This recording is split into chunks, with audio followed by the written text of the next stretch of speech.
to find out what happened to my father. When did you last see him? Welcome back, everyone. Christopher Nolan just released a trailer for The Odyssey, his next big movie coming out in 2026. They didn't release the trailer online. It's only playing in theaters ahead of Jurassic World right now. I just saw it playing in front of the movie when I saw it yesterday, so I have to be careful about how I break this all down, keeping it within fair use law, which does allow you to use reference images to explain everything. So I am within fair use here. Most of you have also probably realized that this movie is coming out, Jon Bernthal, Tom Holland together, right alongside Spider-Man Brand New Day, where they will also appear together as Spider-Man and the Punisher. That is like the coincidence of all coincidences. I don't think that either Christopher Nolan or Marvel and Sony planned things that way. It just happened to work out that both of those actors are together in big roles in both different Iliad. Everybody remembers reading about that in English lit class in school somewhere or in grad school somewhere. Hopefully you paid attention at least a little bit, but you probably remember the stories at least a little. Christopher Nolan's Iliad Cinematic Universe. There are a lot of questions about whether or not he was just going to be using the title and it was going to be set during a different time period. No, this is set during the 10-year epic Homer's Odyssey story as you remember it from school. Most of the teaser in Christopher Nolan traditional fashion is very confusing, jumps around in the timeline with a little bit of narration from both Robert Pattinson's character and Tom Holland and Jon Bernthal's characters. There's a lot of references to things that happened during the Iliad and during Homer's Odyssey, but the Odyssey itself takes place after the Iliad. But the Odyssey basically covers the 10-year time period after the Trojan War, so there's a lot of references to a war, an unwinnable war that he somehow won. The he that they're referring to who won the war is Odysseus.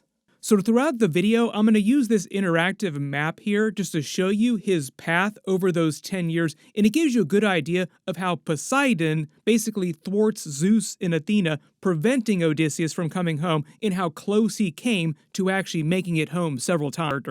So remember, Odysseus was the king of Ithaca. Notice on the map here how close Ithaca is to Troy, where the Trojan War happened. So Odysseus initially, after the Trojan War, just had to cross this little area here to come home. It would have been super easy for most people. That's your home! Are you too good?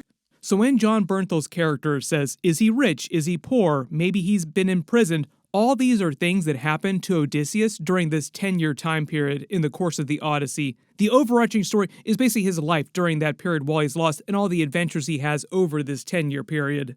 But it does look like we'll actually see some from the other characters too, like Telemachus, searching for him on the other side of the story. But what I'll do is bit by bit, even though the actual movie itself will not be linear. Most of Christopher Nolan's movies are famous for messing with the timeline. It starts with Robert Pattinson's voiceover narrating the first part of the trailer. They haven't said who Robert Pattinson is playing, but I have a couple theories about that. I'll explain war, and then somehow he won it. When Robert Pattinson refers to Odysseus as his master, a lot of people have theorized, and I think this might be correct, that he's playing Eumaeus, who was Odysseus' friend. He was also a slave, his swineherd, which is basically someone who tends pigs. The unwinnable war that he refers to is the Trojan War. If you remember the Brad Pitt movie, they cover the Trojan War, Troy. What he means when he says the kingdom is without a king, Odysseus is the king of Ithaca while he's missing, but people in Ithaca, he's been missing for so long, presume that he's dead. When he says darkness, Zeus's law smashed to pieces, that might be a reference to the whole circumstances for why Odysseus has been trapped on this 10-year epic journey. It's all because of Poseidon. Blame Poseidon for everything. Pisses off the gods. Worst possible thing you can do in Greek stories is piss off the gods. If you didn't watch it, the Percy Jackson series deals heavily with the Greek pantheon of gods, so I'll use a lot of reference images for them that we don't have in this Odyssey trailer because it's basically the same group of gods. Family business. The reason is because he angers the god Poseidon, god of the sea. When he's on his way home, Odysseus happens upon the lair of the Cyclops and blinds him. The Cyclops is the son of Poseidon, and in his agony, the Cyclops calls out to his father, Poseidon, asking for revenge, requesting that Odysseus never be allowed to return home, or if he did, that it be a long and difficult journey, thus the 10-year epic journey. So we're playing with the timeline a little bit here too. He doesn't encounter the Cyclops till after a couple other big stops, like being stuck in the land of the Lotus Eaters, that basically cause his crew to forget what's going on. And essentially, they just get stuck there for a long period of time without realizing it. But at least before he makes it to the Cyclops and winds up blinding him, he hasn't pissed off Poseidon yet. So it's just bad circumstances and bad luck that have caused him on this larger journey, keeping him from home. Reference to that where he washes up on the Nymph shore, and the idea is they won't let him leave. Calypso falls in love with him. She's so lonely, she refuses to allow him to leave and forces him to lay with her, that's like the nice way of saying it, for 7 years. So it's a pretty crazy twist on the idea of a type of prison, so to speak, like he cries himself to sleep, having to sleep with Calypso every single. There are a lot of rules that Zeus has created in how the Greek gods are allowed to interact with humans. So Athena can't just literally save Odysseus herself, like just go down there and bring him home.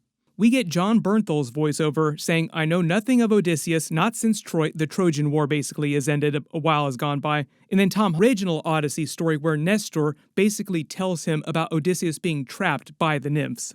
He was actually trapped by them for 7 years, 7 of the 10 years that he was lost at sea. So notice the rest of the map here and the rest of Odysseus' journey. So 7-year affair with the nymph Calypso, big character. One of the other Greek goddesses, Circe, also becomes a big problem for him later. He eventually travels to the underworld and then has to come back. Even if you don't totally remember the entire Odyssey story, it's so big, it's so complex, you just feel like Christopher Nolan has gone out and made like a 6-hour movie, which I would love to watch. I would love to see like a 10-hour version of the Odyssey, especially if Christopher Nolan is going to be the one to make it. And it seems like all of Hollywood into him, and you got some teasers about him being lost at sea and the circumstances for how that wound up happening. So if you want to know what's going to happen in the movie, just go out and reread the Odyssey story, like it's literally there. I don't know if Christopher Nolan plans on changing any parts of the story or moving things around, but like Christopher Nolan movies go, just expect it to be told in a very non-linear kind of way. In this, you have flashbacks to an earlier time, also somewhere within there. So I guess you could use the hairpin shape to represent the bulk of. They're releasing the Superman movie next week, so my review will post as soon as they let us. I just did a whole bunch of videos about that. Click here for all of those, and click here for all my Fantastic Four videos. Thank you so much for watching, and I'll see you guys in the next one.